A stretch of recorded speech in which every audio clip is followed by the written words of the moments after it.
Hello everyone, मैंने from के तीनों सीजन देखकर खत्म कर दिए हैं और ये मुझे पसंद आया। शुरुआत करते हैं इसकी स्टोरी से, जहां इसकी कहानी में हम जंगल के बीचों बीच एक छोटा सा टाउन देखते हैं जहां लोग दिन में एंजॉय करते हैं और शाम होते ही अपने घर के सारे खिड़की दरवाजे बंद कर घर के अंदर चले जाते हैं, क्योंकि यहाँ रात में कुछ मॉन्स्टर्स निकलते हैं शिकार के लिए। और जो गाँव के लोग हैं वो इस गाँव को छोड़कर भी कहीं जा नहीं सकते। वो कहीं भी चले जाएं, वो घूम घाम कर इसी टाउन के अंदर वापस लौट आते हैं। अब यहाँ तक तो स्पॉइलर फ्री बात हो गई, अब आगे स्पॉयलर्स के ऊपर भी बात होगी, तो ध्यान से इस वीडियो को देखना। सीजन 1 का पहला जो एपिसोड था वो मुझे बहुत ही ज्यादा माइंड ब्लोइंग लगा, इतना ज्यादा बेहतरीन। मतलब मैंने कहा भाई ये क्या दिखा रहे हैं आखिर क्या होगा आगे। लेकिन सेकेंड एपिसोड आते ही उन्होंने सिर्फ रात का मोमेंट दिखाया और जहाँ पे सब लोग सिर्फ छुपे हुए और कुछ कर नहीं रहे, इसकी वजह से सेकेंड जो एपिसोड था वो मुझे इतना पसंद आया। लेकिन आगे के जो 8 एपिसोड थे उसके अंदर काफी सारी मिस्ट्रीज होती हैं, हैं कौन और ये रात में ही क्यों आते हैं और वो जो मॉन्स्टर हैं वो आते कहां से, सारी मिस्ट्री बनाता है। और आखिर आते हुए काफी कुछ देखने को मिलता है, मजा आता है। लेकिन जैसे ही सीजन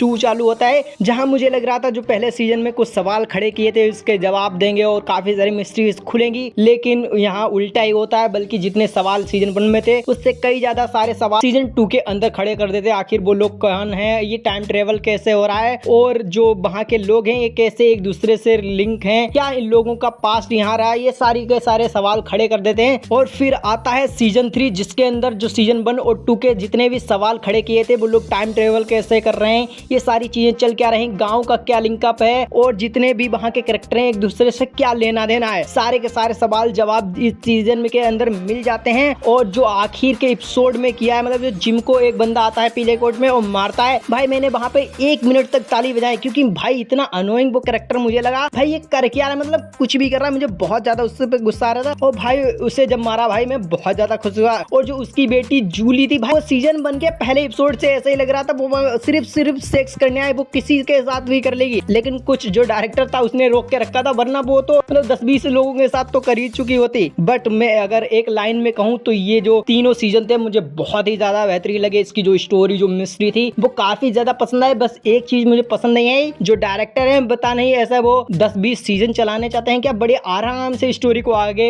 कंटिन्यू कर रहे हैं। अब देखो सीजन 4 शायद 2026 में आएगा और मैं सच्ची में बहुत ज्यादा एक्साइटेड। आखिर आगे क्या होगा, क्या है, सारे क्या लिंकअप है, वो बहुत ही ज्यादा बेहतरीन है। वो अगर आप लोगों को एक बेहतरीन सी मिस्ट्री थ्रिलर फैंटेसी वाला शो देखना है, डेफिनेटली आप लोग फ्रॉम तीनों सीजन देखना, मजा आएगा। सीजन 3 जो था वो मेरे लिए सबसे बेस्ट था और सीजन 1 से नीचे और सीजन 2 मतलब ठीक ठाक था मेरे लिए। और अगर आप लोगों को सही वीडियोस चाहिए तो चैनल को सब्सक्राइब करना। मिलेंगे किसी न्यू वीडियो के साथ, तब तक के लिए बाय बाय।